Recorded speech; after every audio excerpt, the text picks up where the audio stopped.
Hi, Robert. I don't see Well, you, but I think you're here we go. there. All right, I'm here. So Okay, welcome to another exciting edition of Cambridge Inside inside Out. out. We're I'm definitely inside, not I'm out. Robert Winters, Judy Nathans. and I've been that my whole life. Yes, So you have. so I today, guess. so we're now into September for real. Uh, Unbelievable. yeah, and it's the I may have to turn the heat on in my building even this week a little bit. Well, no, it's going to go to 80 on Friday, so just, I know it's one of yeah, those tough times a year where tough times to go. I know. the other tenants in the building may insist upon it and whatever, but we'll I don't see. think my heat comes on till October 15th, but that's okay. I have a little heater if I need it. Yeah. I'm just going to insist that they take the air conditioners out of the windows if they're going to be turning on the Yes, heat. So that's right. anyway, so we're into September. Yes, Our local elected legislative body, the Cambridge City Council, has returned. for a Um, long night. yes, for a very, very, 1:30 in the very morning. long It night. was like 8 hours and something. Yeah. Yeah, and certainly among other things, I think that's maybe some what we should address here this evening. Mm. It was a long agenda, as is always the case in the first meeting when they come Well, there were back a from the lot summer of break. city manager items, 23 plus. There was 2 hours of public comment, Yeah, which yeah, and I listened to that. Yeah. actually they're talking about changing the council rules to potentially limit the amount of time during public comment to Hmm. 2 minutes per person if there's more than like 20 people. That makes sense because a lot of they do have communications. You can send your emails in, and a lot of those people do both. So I don't know. And one thing that's actually, I think, a pattern that's been happening is that the practice of sort of packing a meeting on a single issue has become kind of the norm.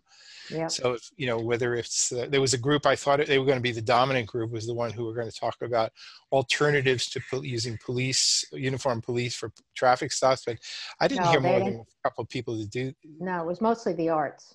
Yeah, People but from it was the arts. primarily the arts people. At other times, it might be the bike lobby or else somebody Yeah. having to do, one of the various Yep. housing issues. So Right. the thing Which were is all that, on the table, but you're right. Yeah. right. So it often becomes very repetitive, and Hmm. so I can kind of see here if you sort of leave the public comment part of things as sort of this major dominant factor, that in fact it could just become a boring, repetitive, hot mess. And I think maybe and what that really means is like boy who cried wolf. It means that whether they're pretending to be listening or not, I don't know that people really are listening after a point. So Did you hear one of the commenters ask if once they start meeting again in person that they should continue public comment via Zoom because it had actually allowed people who could not get to City Hall to, did you hear any of that? Or have you heard I've anything heard like that? that chatter of that in a variety of places, and I think there is some merit to the idea. Me too. Personally, Of course, it could go on forever, but if they initiate different rules, yeah. yeah, I think it may be kind of tied to the sort of the new norm here. I do think it's true. The thing is that going up to City Hall, I mean, for a person like me who lives 2 blocks away, it was always Yeah. easy. But you have to travel there or whatever. So I think it is a bit of a kind of a democratic step forward Although to then allow it. some people might say people that don't know how to use Zoom or don't know how to use are also going to be left out. But you know what? I don't know. I don't know what the answer is. One of the people who commented, I think it was one of the city councilors who commented Hmm. later on in the meeting last night, pointed out that in many other cities, they either don't have public comment, or if they do, they even do it as a separate meeting from the Yeah. main meeting. So there's a business meeting and then a public comment meeting. Hmm.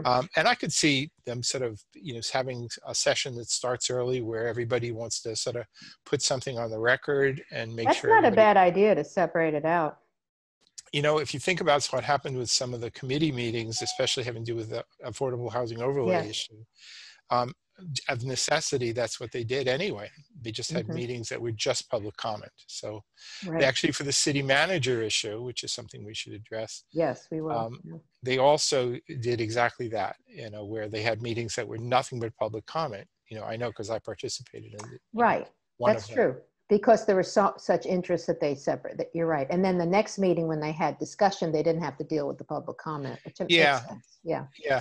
I mean, I have to say, I have a certain fondness for the good old days when, it was sort of the usual suspects were the ones who came up to City Mm-hmm. Hall. And prior to about the year 2000, you could wait until the item in the agenda came up, and then you stepped up to the microphone and got recognized. So the public comment was actually intertwined with the specific agenda items, and there was often back and forth. Yeah, but that, I think that would be almost unwieldy given Nowadays, current it would be an impossibility, but as I say, in the good old days, it's something, well, people you know, maybe I sort of, I look before the fondly. internet. Yeah, the good old days before the internet. Yeah, it's exactly true. So, so we should probably address some of the particulars of what were the big things that really did happen, sort of like news flash, right? Right. For those who haven't yet heard, or for those who reading things in social media or otherwise and are getting kind of slanted accounts. So, right. I mean, maybe we'll give slanted accounts too, but the thing is, we can try our best here. Yeah. Arguably, the two big items last night, three big items, were passing to a second reading of the Affordable Housing Overlay. AHO, right. There was the matter that was made subject to the charter right at the summer meeting, having to do with tapping into the mayor's disaster relief fund, specifically for the use of bailing out some arts organizations. Right. And I think that's an interesting discussion. It's not a gimme. That there is some real issues there. Yeah. And the other one was the settling of at least in a preliminary way, settling on the city manager's contract extension. Right. And you know, so that's two action items and one sort of passing to a second reading, which is not finalizing anything. So I don't know if you have any particular favorites you want to touch on. You know, I was disappointed back in July when that was charter righted about the mayor's relief fund by Denise Simmons, because she felt that people were being excluded from that, and the arts are. So just to give a little background on it. So I'm trying to remember if I know for sure when the mayor's disaster relief fund was first established, but I remember years ago there was a major fire. Oh, right. The one at in East Cambridge, no? Wasn't that the one? No, it predates it by a long way. So it could, I should know, but I don't actually remember which disastrous fire it was. It may have been a long time ago when Ken Reeves was mayor that it was established, but I'm guessing that. And it was used at the time, and then it sort of existed as kind of a line item within the city, the city financial structure that was available for discretionary use via the mayor's office. That's how it worked, right? But thankfully we didn't have too many disasters, and even if we did have some minor disasters, nobody really thought to tap into that fund until when Louis DePasquale, as soon as he became city manager, within weeks, there was that major East Cambridge fire, and then they kind of that's when I guess I became first aware of it, maybe. Yeah, so they put it back into action. It was actually a pretty good move. I don't know whether it was Louis who sort of said, we do have this mechanism, let's do it, and they did it. And they could solicit funds. Normally when you have city expenditure, there's some extreme limitations and strings attached. Right, how you spend it and where it goes. Anti-aid amendments, you can't just give it away to individuals, because that would be kind of almost synonymous with political patronage, even if somebody was in a disastrous situation. Right. Also, there are things like bidding rules and whatever. So how did they get around all that? Basically, the fund is not funded by city taxes. It's funded by that's donations. Right. It's by donations and corporate. Yeah. Right. That's true. And so basically you put the word out there, and and I don't know, I mean, I've seen it, but I think the mayor and several others are sort of let me just call them the trustees of the fund. I don't know. But who administers it? Because people had to decide. There are applications that are made for the funds. It's laid out on the applications. It had to be established. You can't just sort of set up a charge, like a slush fund, right? Right. So it was set up via ordinance, and but it exists independent of the city's coffers. I believe the city manager and the mayor are the sort of the principal people who make the decisions, but I'm sure there are other people who are actively tied to it, maybe even within the ordinance. And it is indeed an ordinance. In fact, that was kind of the issue. Yeah. when the COVID emergency really came into being, there was they say, well, what are we going to do? We have to help out small business. We have to help out people who can't cover rents, whatever. Right. The city can't just sort of write a check to individuals to cover their rent. But the thing is, you could solicit donations to build up this fund. So Harvard and MIT and a few of the major companies, Biogen, a lot of the Biogen corporations, basically poured money into this thing, and they were able to get some effect of it. Yeah. But the thing is, even that was kind of bending the rules. It was originally not set up for that purpose. And then this issue, and I don't know exactly, I mean, I know that what happened at the summer meeting was that the manager is the one who came forward with the amendments, the suggested amendments to basically to allow this fund to be used not only for COVID emergency relief for small businesses, but also for some of the arts organizations, nonprofit arts organizations. Yeah. I'm not 100% clear about why they couldn't just have done that in the same way they'd already made some exceptions. But probably because, again, arts, this current climate may be seen as not as necessary as rent or whatever. Who knows? But we just exactly. Yeah. So anyway, they felt there was this need to do this revision, these amendments to an existing ordinance, to do that, and it was made subject to the charter right, under state law by Councilor Simmons, right. Who then copped grief from a lot of people. How dare you? Must hate the arts and blah blah blah blah. Well, just because there was going to be such a long time between the next meeting. That's right. I think exactly. People saw this more as urgent. Right, but I think that if the city council wanted to, they could have arranged, they could have scheduled a special meeting, and then they could address that. So it was certainly an emergency from certain points of view, less of an emergency from other points of view. Right. It was unclear when Councilor Simmons exercised her charter right, what the reason was. I thought it was, well, maybe there seemed to be just a little bit of too much freewheeling of this fund. But I think her, based on things she was discussing last night, there seemed to be an issue at the fact that if you were really savvy about how to tap into it, you could sort of get to the front of the line. But if there were other people who were a little less savvy about working the strings of government, that maybe they would be left out. Well, yeah, I guess so. But I mean, there was an application process, and there's just so many ways you can, make your application go further. I don't know, but there was concerns. Yeah. Yeah, and there's always this perennial issue of, does the city do appropriate outreach to people from all walks of life, all sort of demographic categories, et cetera, Right. And I think, and so there was another order that came about as part of yesterday's agenda, asking for the city to prioritize or do concurrently This was from Denise Simmons, her policy with sort of underrepresented groups. So basically, it's a kind of a racial issue. Yeah, yes. Right. And so there was either a perception of or a reality of the fact that maybe this wasn't being uniformly made available. I don't know that the actual accounting really supports that point of view. But I understand why one might want to be a little cautious about it.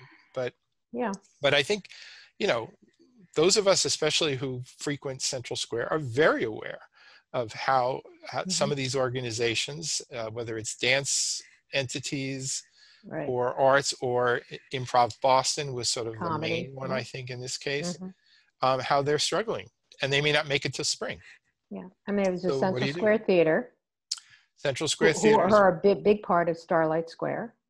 As is Improv Boston, giving a lot of free performances. The big difference there, though, is it's Central Square Theater is in a building where the landlord is MIT, who basically gave rents. I don't know if they're still doing that, but the thing is, so they basically waived rents. So they were one of the best landlords of all, but they weren't the only ones who did that, by the way. But wait a minute, so that's next door to CCTV, same building, same owner? Yes. So let's move Improv Boston next to CCTV. All right. Well, that might be, except that a cider bar is going in there, right? Just what we need. Yeah, Really? well, I don't know that any new bars really are opening except in Oh, Patrick's God. building. Well, Um, all right. but the thing is, So Improv Boston is in a building owned by Mrs. Dangle and the company that her and her now deceased husband uh, uh, um, maintain. all And right, define, all right, you're the person that knows all this. That whole block is owned by one person? not the whole block. I actually, come to think of it, I The know that field is in the same complex, right? Field. yeah, let's see. No, there's a No, driveway in no, between. actually, I think that is by the Dangles. I think actually the Dangles may actually own the whole block. It's true. Wow. Yeah. Hmm. So, but the thing is that I think maybe they are. My recollection is that they were reasonable people, so they were probably working with the tenants. But the thing is that forgiving the rent for like the better part of a year is maybe a little too much. Right. So that therefore the clock was ticking. So Well, I did notice Improv Boston had for quite a few years rented out or used a space on Bishop. Is it Bishop Allen, the next that street they're actually it's the next same to building. Starlight? Okay, right. So they Uh, had used it as a training center for many years, and I've noticed that yeah. there's for lease on that. So they are no longer even able to use that. Even if they were to go back, they can't. Right. Yeah. Yeah. So Yeah. So there's a now lot of changes. I'm trying to take the long view in not only in this specifically, but sort of more Yeah. generally, which is that there's going to be a lot of disruption. There will be some closures. Some businesses, some arts organizations may temporarily or permanently go lights Hmm. out. Yeah. But I'm also trying to now think about, well, vaccine hopefully will come. Tomorrow will be another day, Right. and what will happen at the back end of this tunnel? In other words, will there be opportunities elsewhere in places like Central Square where entities that seem to be going out of business will come back to life? Okay, well, let me ask you about that. Right across from Improv Boston, who owns Empty that? There's this, space. I know, and it's been empty for years. You see someone, oh, they're going to go in. No, they're not going to go in. The only thing I CCTV know, used to occupy well, a that's a portion long of that. time ago, right? Right. But I'm saying there was supposed to be a nail thing, and then there was supposed to be a restaurant. Nothing's happened. Right. Uh, There's so the what's fight. the story there? I think, I mean, they're nice enough people, but I don't think they have really the best vision for Central Okay, Square.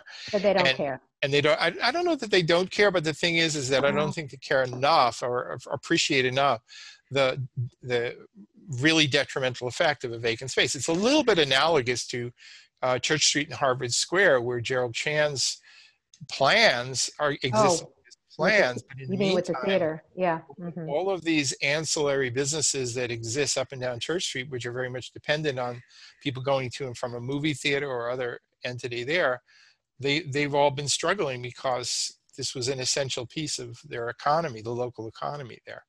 Um, you know, I don't know we it's we very need to light depressing. up that piece of Prospect Yeah. Street in Yeah. Central Square. And just Is like we have to, WeWork still there? They were occupying yeah, parts of that. They're still there. They're in existence because they've been having yeah, and problems the too. other part of that, the large building that's Right. there. Yeah. Yeah. Yeah. Yeah. Yeah. So anyway, Oh, it's I think it was a non-trivial issue. This issue of right. to what degree can you repurpose a fund set up for one purpose for another purpose, right? I mean, like if I set up something to support the Cambridge Arts Council, and then I decided, I really think that anti-war activity is really what's a happening Yeah. thing. But Could I the just name support but the that, name right? of this was disaster and relief. So Yes. Yeah. everyone needs some relief. I don't know. Yeah, right. But the thing is it may well be that it was also when it was originally chartered, it may have been specific about fires or whatever. So Right. But um, it already was giving to small businesses. This fund, right?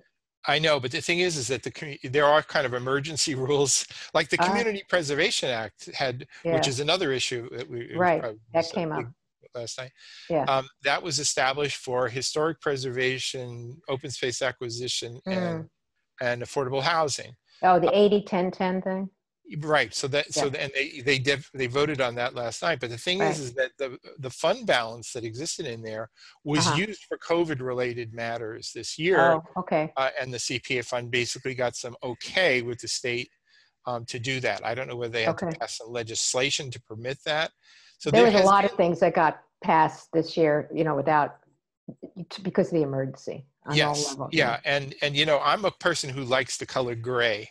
I Mhm. don't like black and white laws. I think is if you Right, bend a rule because of a situation, I'm the kind of right. Yeah, dreadful person who's okay with that. right. There's no Um, absolutes are yeah, not good. but Yeah. but I think that if you're going to bend a rule for too long, Hmm. there comes a point where you have to raise the question. So I'm glad they at least addressed this and did it, Right, kind of dotted the i's and crossed the t's on this right. particular one. Okay. Right. So that was a big one. We might as well mention Yeah. the CPA here since it was part of that part of this Community discussion. Yeah. Preservation Act. Okay. Right. So Community Preservation Act, which was established like around 20 years ago, voted by the voters of Cambridge in I think 1999, and Hmm. then went into effect in 2000, I think. So every year they voted, and it has never deviated from 80% for affordable housing, 10% for historic preservation, 10% for open space acquisition. Whereas in other communities across Massachusetts, which adopted this CPA, Hmm. that's actually very atypical. It's more often used for all open space acquisition and things like that. So it's kind of multi-purpose.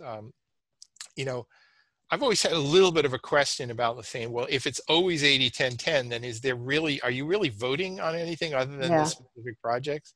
Yeah. In fact, I was so insolent as to one year go up there and propose that it be 79.99% for affordable housing and 10.01% for open space acquisition, just to prove to the public that you're capable of deviating.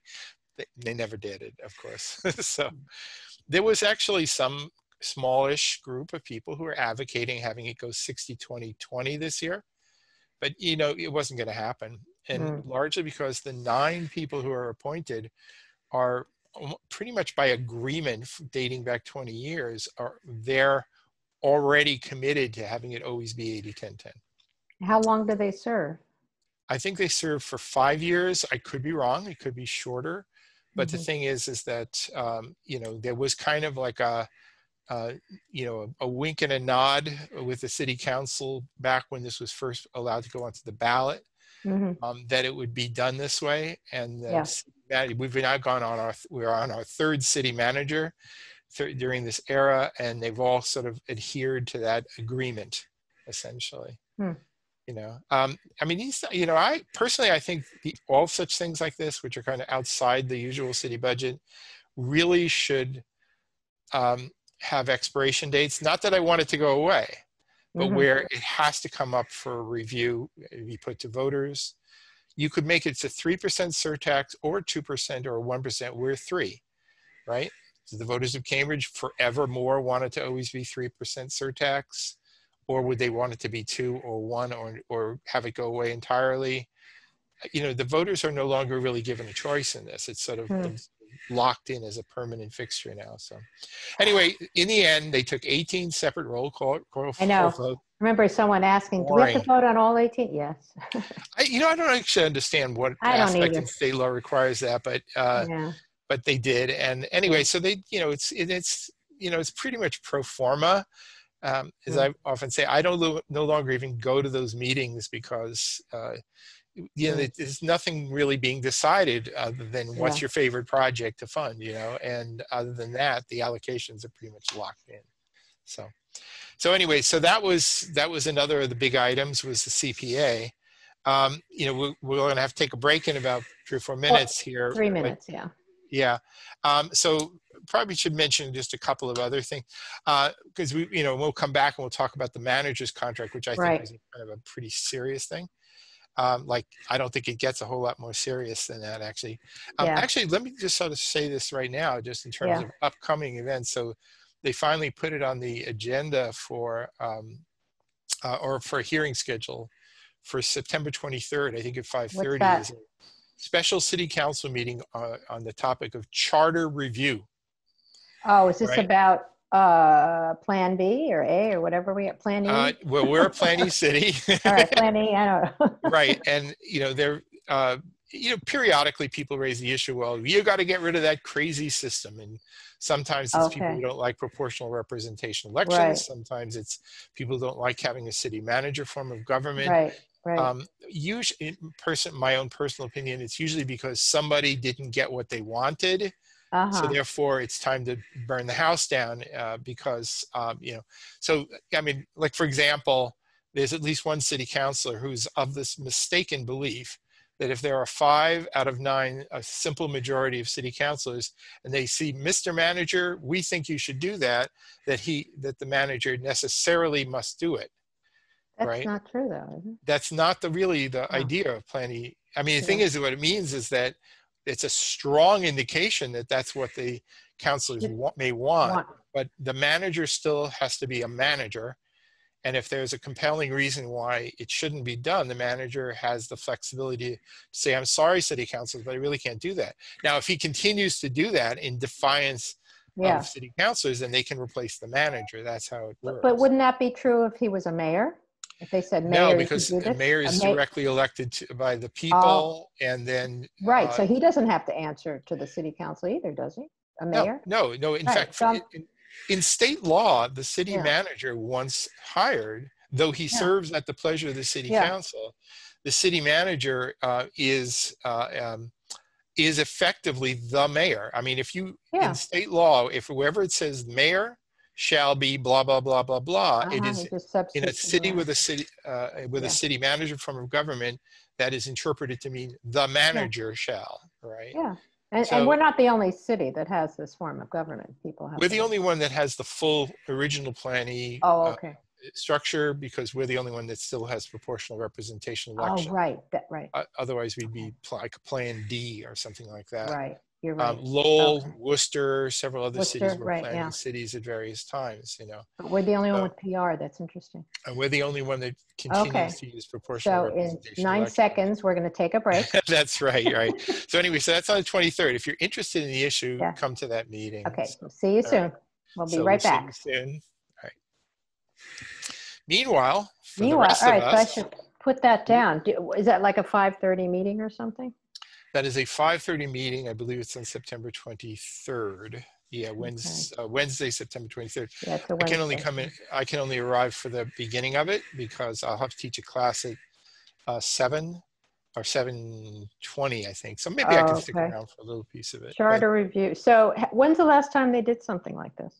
uh, the last thing it would be even remotely comparable would be when Jim Browdy was still on the city council, Wow. and he and Anthony Galluccio were uh, arguing for the value of maybe having a directly elected mayor, which would be a change in the charter. So Wow.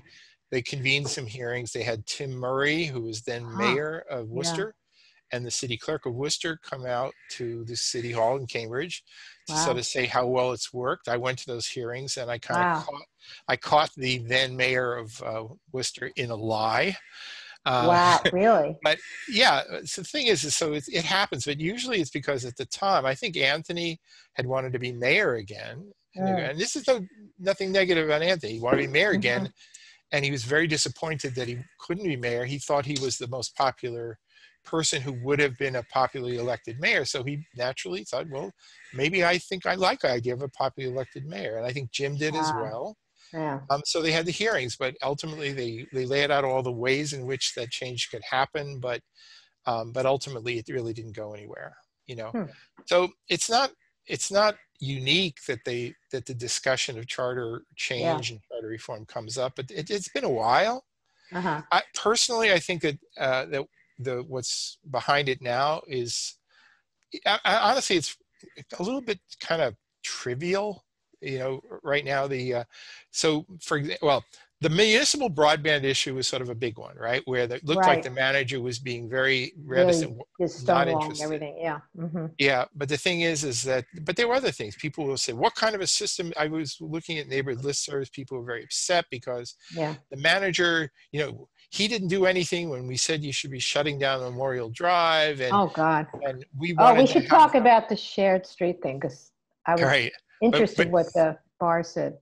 yeah, and I don't know if I heard, so maybe you can fill me I'll in on tell those you. Mm-hmm. details, right? Yeah, but anyway, that was so my only point really was that it's not unique that we have this discussion about charter Okay. reform. It's new. I think it's right now that there are some, especially newer city councils, are kind of feeling their oats. Yes. And they just want the manager. They want a manager who will simply jump when they say we're going to go back on. Yeah, so we're going on. Welcome back to our second segment. Okay, all right. Here we are. Welcome to Cambridge Along, again. but we're back. Yeah, all right. All right. Yeah, so anyway, so we were discussing a little bit about the city manager. The special meeting you mentioned, right. And a special meeting coming up about potential charter reform. So I would just simply say, if it's something that interests you, either because tune in. Tune in. Or will there be public comment? It's a special meeting. It's a special meeting. It's not a round table. Oh, so there probably will be, for right? sure. I think there would be an opportunity for some public comment. Might be afterwards. So for topics like that, they certainly should. But they're having some sort of outside advisor people from such and such an institute about this. All right. But the thing is that, there are a lot of people, and, that always comes up when they talk about charter change, that, people say, there are some distinct advantages to have a managed government, because sometimes with a strong mayor type of system, it tends to be, first off, if you're not in with the mayor, you're screwed. Right. And that's very political, how they get, right. elected and all that. Yeah. Exactly. And often when you become mayor forever. Right. So we do have a certain amount of turnover in the position. Right. So I think that's a relatively good thing. Yeah. Yeah. Though the mayors often argue otherwise. They say, I only got a chance to get started. I couldn't complete my agenda. But honestly, if they were really working as a cooperative body, the agenda will continue. It doesn't, the fact that there are a couple of changes in personnel in the council doesn't change the momentum of the council. Really, at least it shouldn't. So I've never accepted that argument. And I'm personally a fan of manager form of government. Yeah. Though I will say, even though I'm supposedly, and I am really sort of the junkyard dog of Plan E and supporter of proportional representation elections, that there are times in these last few years when I've wondered about how well our proportional representation election system is even working. Really? And for me to say that is actually saying a lot. I think it's twisted, and it's in large part due to the fact because of the slates, the whole thing with slates and manipulating the slates are like single issue slates, and then and then they present themselves as though they are somehow the Republicans versus the Democrats, when in fact it's just not true at all. Yeah. And if you couple that with a fair amount of voter apathy, where people are not particularly aware of anything other than the most superficial level of things, you've got a pretty bad system there. So my preference would be, let's educate all voters, but that's a pretty heavy lift. That's, I do what I can, but honestly, that's a heavy lift. Now, speaking of elections, it wasn't PR, but you had some data about who voted in Cambridge, which we didn't have the last show we did. And I thought it was interesting that Cambridge voters, other than the state voted, it was a lot closer between Kennedy and Markey and the state level, but in Cambridge, Markey really prevailed. Right? That's true. But the thing is that, Cambridge voters are kind of a little bit of their own thing in that regard. Yeah. I think maybe I'm going to actually pull up a little bit of I thought that was interesting. So let me just pop over here for now. Yeah. All right. Okay. So we did have this primary. It was actually the day when we had our last show. Right. And so we didn't. Right. Exactly. Yeah. Right. So in Cambridge, it was really more than 80% for Markey versus Kennedy in the Senate primary race. Yeah. Whereas statewide, it was a lot closer. Right. So I don't know if I really had meant to kind of trim this one down a little bit here. So many of these races were unopposed, which I find sad that we're in that kind of situation. Well, the other one that's interesting is the governor's council, because there was a lot of stuff through listservs about Helena. You passed it. It's back up there. And she did well in Cambridge. She beat Terrence Kennedy. Yeah. Right. Okay. That's right. Yeah. The thing is that there was, Fontes was sort of being promoted because of racial identity, very much sort of the Our Revolution contingent. We're sort of putting it out there. Okay. Vote for this person here. Terrence Kennedy, he's one of those neoliberal, old-time Yeah, establishment, he's been blah, blah, around blah, blah, forever, blah. hasn't he? Yeah. Right. So Cambridge just sucks up that rhetoric like a Well, sponge. So I read a little bit more about it. I don't think it was that, you know, I yeah, don't, he right. wasn't But that the thing is formative. that I don't think that too many people actually know much about the governor's council or even what it does. So they Anyway, tend right. to, Well, that's the whole point. I so think people were awakened yeah, to it. So, yeah. yeah. So they get a little bit of that. But, for the rest of the state, it was, Hmm. it No was contest. definitely Yeah. more, or I should say for the rest of the district, the sixth Right. district, it went for Terrence Kennedy. So the incumbent wins. And of course, the Right. incumbent usually wins, so no shock there. True. I Yeah. mean, and honestly, if the moment it starts to seem like that is in doubt, that's when the incumbent usually pours a lot of extra money into the campaign Hmm. to ensure Yeah. the victory. Another one that was of some interest locally for us here was up at the state representative in the 24th Middlesex district. And I think the numbers I have here are actually for Cambridge are the final numbers. For the state, they haven't posted the final official numbers yet. So Uh-huh.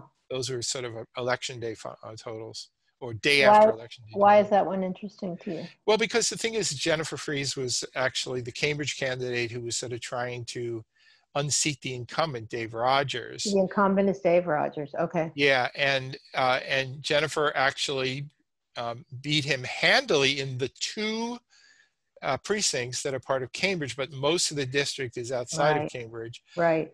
So actually, Dave Rogers won pretty easily. So Hmm. again, some of that is just indicative of the fact that geography does play a significant Yeah. role in Yeah. people's making these decisions. Absolutely. Yeah. I'll just mention here at the very, very end here, I even though it know. has Yeah. nothing to do with Cambridge, I know, but perhaps it was, it's hmm, the interesting thing, and it is going to, and I think we discussed this a little bit last yes. time, in the 4th congressional district, it Hmm. was Auchincloss, it was, who won, but only with 22.4% of Right. the vote. The next closest candidate with 21.1%, Mel. Yeah. right? Hmm. And, it's being kind of cast as sort of how a fine example of how the splitting of the quote progressive unquote vote Hmm. somehow led to the and it's interesting, like they say that moderate, that Auschwitz moderate, as if somehow that's the Cambridge Yeah. equivalent of conservative, which I find kind of funny. Well, but Uh, Becky Grossman was more moderate too. So I mean, yeah, I think if 1/3 of her votes had gone to Jesse Mermel, that's who would be the representative. I mean, it was right. all women after Jake Yeah. Auchincloss. All women Well, were, yeah. yeah, and I don't quite know. predictably, Yeah, that race in the 4th district is now being used as kind of the poster child for the for ranked choice ranked choice voting. Yeah. voting, which is going to be on the ballot Yep. Yeah. in How did you get your ballot? Where did you get that from? um, a ballot, Yeah, and I saw that actually you have it. through the miracle of What? technology here, this came in the mail today, and you'll probably be Uh, getting yours yeah, in because the I did next. ask when I originally, yeah, except it took me what, 6 weeks, 8 weeks to get my ballot for the primary. So who knows?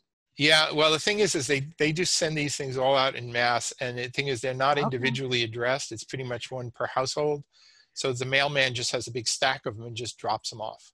Oh, wait, So this is ballot questions these are information. just right. So this Okay, is this just is ballot not the ballot. questions, Okay, and thank there you. are two ballot questions. One is that very weird one having to do with right to fix your car, which It's is not weird. I've well, listened. no, no. Listen, what's weird about it is the advertising on the television, where they Oh, make it right. out as Yeah. though if you approve this, somehow it's they're going to be stealing your identity. And I I thought, know. come on, That's give good. me a break. No, I listened to By the way, actually what? also in the mail Yeah. today, the Oh, I didn't first get of that yet. Yeah. the three. There's usually three of these things that comes out of the Okay. manager's office about undergo taxes. And I might Uh-huh. as well mention also the I participatory did get budgeting is that. back card I got that one. that Yeah. has arrived here as well. So, Okay. the But whether you're voting can in I just, actual elections, yeah, go okay, ahead. I want to make a comment on the one about repair. Yeah, I listened to the state DEP have a series of webinars on reuse and repair, and they had speakers from various. I can't bring up their names now. You'd know them. And they were all very in support of that because of reuse and yeah. trying to get the life cycle of products. So it's a serious issue. I It agree. goes beyond cars. It goes to Yeah. computers, being able to fix things. Yeah. Right, So and I am absolutely right, you're a tinkerer. Right. I Yes. tinker. I like Right. fixing things for sport. I mean, to me, it's Right. fun. Yeah. So I would Okay. So that's absolutely good. So support I would that. say vote yes on that and vote yes on ranked choice voting. Yeah, no, I'm going to vote double yes Yeah. on those ones myself. But the thing is that uh, there's it's a maybe this is sort of a preview of years to come, because there's going to come a day, and you know that because you and I went to a conference once on driverless vehicles. Oh, There will what's come a not? day, Yeah. yeah, on autonomous vehicles. Yeah, it is. No. I don't know that that really is going to come about. I think Yeah. that you'll have a lot of driver assist features. We already have that in We cars, already have that. Yeah. right? But the thing is that if that kind of weird future were to happen, there's no way on earth that you really want to entrust repairs to you and your friend Billy out in the backyard, because the But thing I is, don't think that's what's going to happen. It's really for these independent shops that you see all over Cambridge that are not authorized dealerships that cannot do certain things, which I thought yeah. there was a question a few years ago on this that got passed, but this goes beyond that or something. I don't know. I don't know all the I mean, details. the thing is that, I remember when cars were starting first to get equipped with their little Very computers, the digital. like there was like a test Right. block. So Right. the way Right. you would diagnose problems is you had to have the special device that you could plug in, and then it would basically determine what was wrong Right. with your car. Exactly. That sounds great, right? But the thing is that the average mechanic down the That's street right. didn't have it. So Planned that was, obsolescence. That's what's going on. yeah, well, that was sort of a way of also Yeah. ensuring that Right. only the dealership could actually That's do right. the work. So I think this Right. has been going on for And decades now now. it's because they want you to just replace things and buy new stuff, and that's Yeah. getting us into so much trouble anyway. So Yeah, and anyway, again, as you know, I drive a 40-year-old vehicle, we know so that. We so always see it parked. We know you I, don't drive it, but right, but I'm no, I drive it. Believe me, are you renting out I really space do. for someone that's No. The zealots haven't yet taken away my right to park on the street Oh, yet. good. Oh, They're right. working on it. That's true. Yeah. Right. All right. So Oh, speaking so we of, don't forget it. all right. I know we want to talk about the city manager, but the shared street thing, because I kind of, I did submit a comment yesterday, which may be too late, on the whole proposed, those new streets are proposing, Yeah. and mentioning that I thought it was all, I mean, I didn't say ridiculous, but anyway, they only allow you two answers. Yes, it works. Plan needs more work. So I put plan needs more work. But so Joe Barr was asked about that. He had to come up from the basement or something. And he did say, at least what I heard, was that most of their responses have not been positive. I mean, I'm paraphrasing. In other Right. words, they've got to rethink this. So that Well, actually is encouraging to I think that this is something should be in constant state of feedback some of those anyway. streets, like we mentioned that, like Howard Street, it's a two-way, you can barely go by with a car. Right. That's a Parking duck on and both cover sides, street. Yeah. and that's a proposed street. Give me a break. So Well, I mean, it probably also means you just have to take away all the parking, and well, that affects people, because not all of us were blessed right. with Well, driveways. even if it wasn't parking, I believe in either maybe certain times a year, close a street, except for people that have driveways have to get in. Right. Close the street, then I'd walk in it.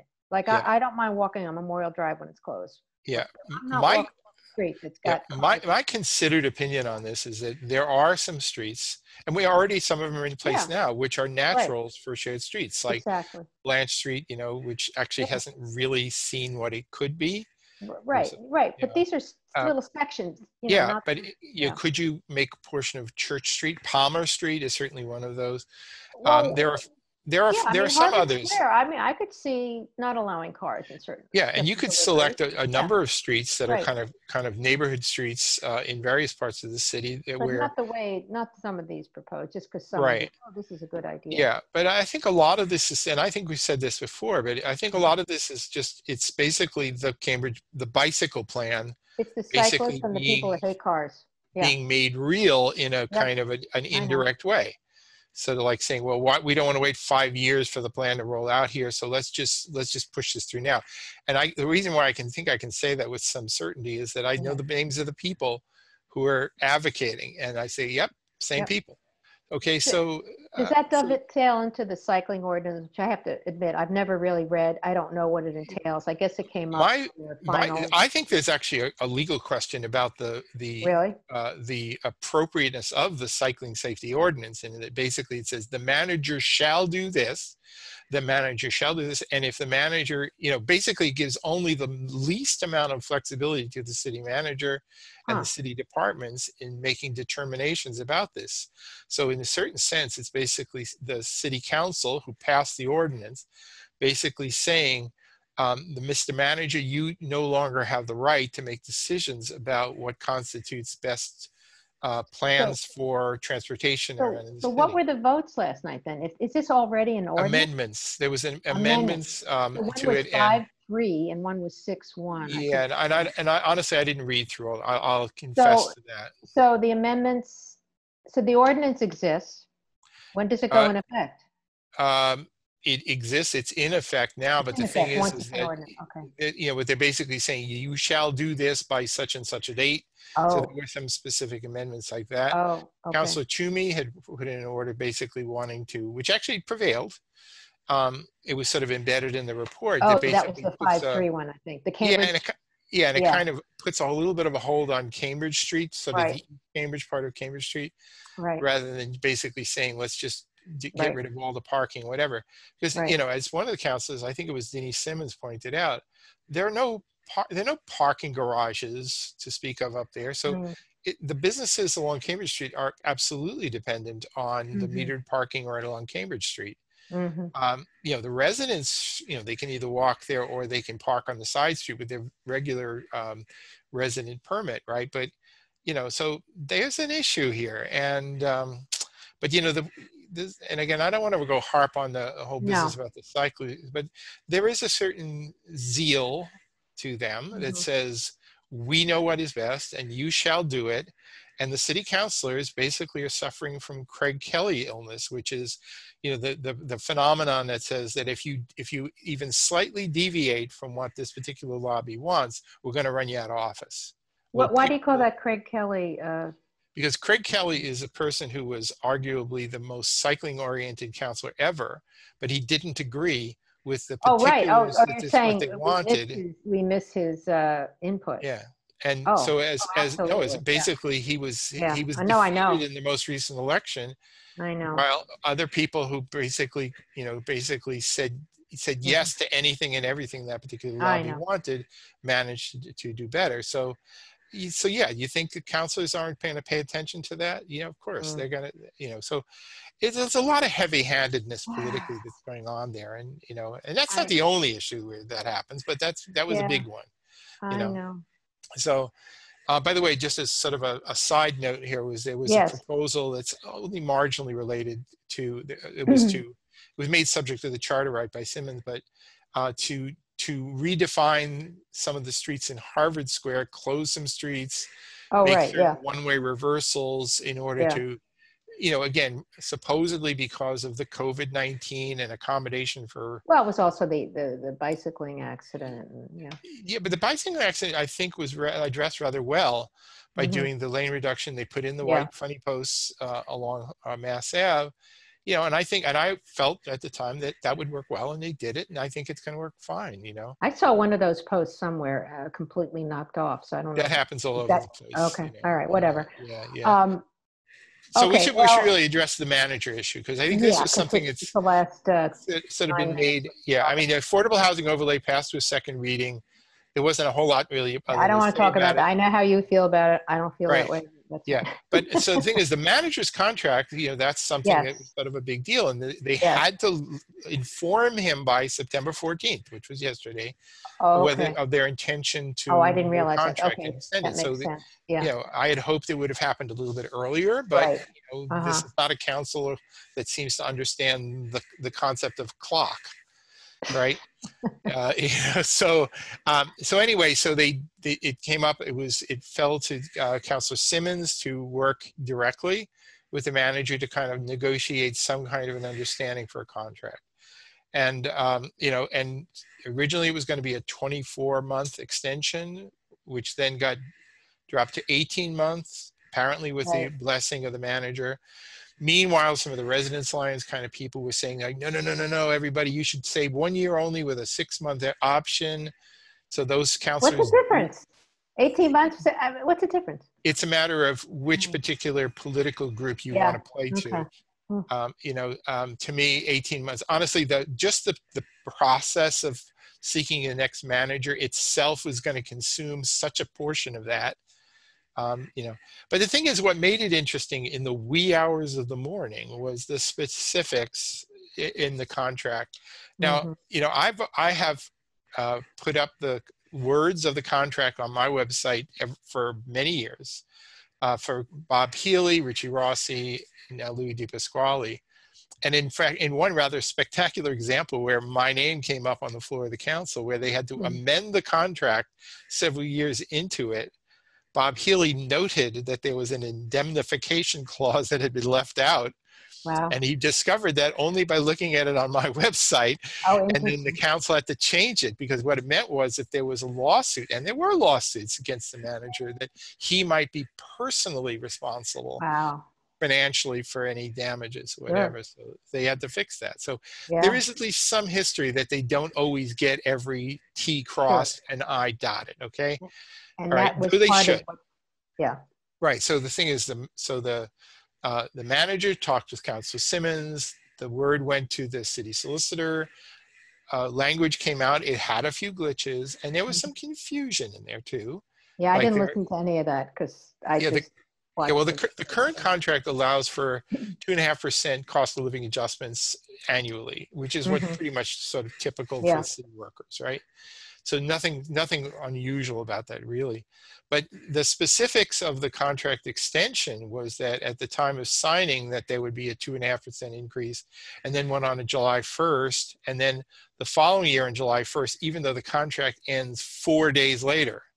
Now I look at that and I said, okay, well, that's kind of a parting gift, because then you go out with a salary scale, you get, and that works into your pension. Okay. So I thought that was a little weird. But on the other hand, it didn't bother me that much, but it was a little weird. And then you could hear some counselors really kind of going back and forth, going, "What's about going the on date?" here?" Yeah, I was wondering. I listened to that like July 5th, July 8th. I didn't understand any of that. Yeah, I mean, the thing is, if it was strictly 18 months, it would end July 8th. But just adding on 18 months from the existing contract.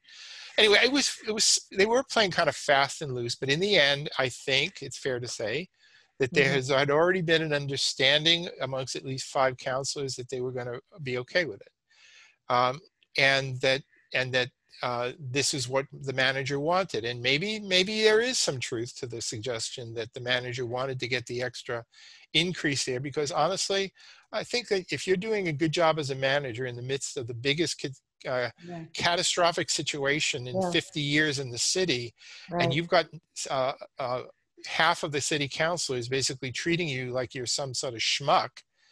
I'd feel a little insulted by their behavior. Say that word on CCTV. I think we've just did, actually. Yeah. And so so anyway, maybe there is a little bit of like, okay, you want to throw me out ultimately here when I'm doing a good job, fine.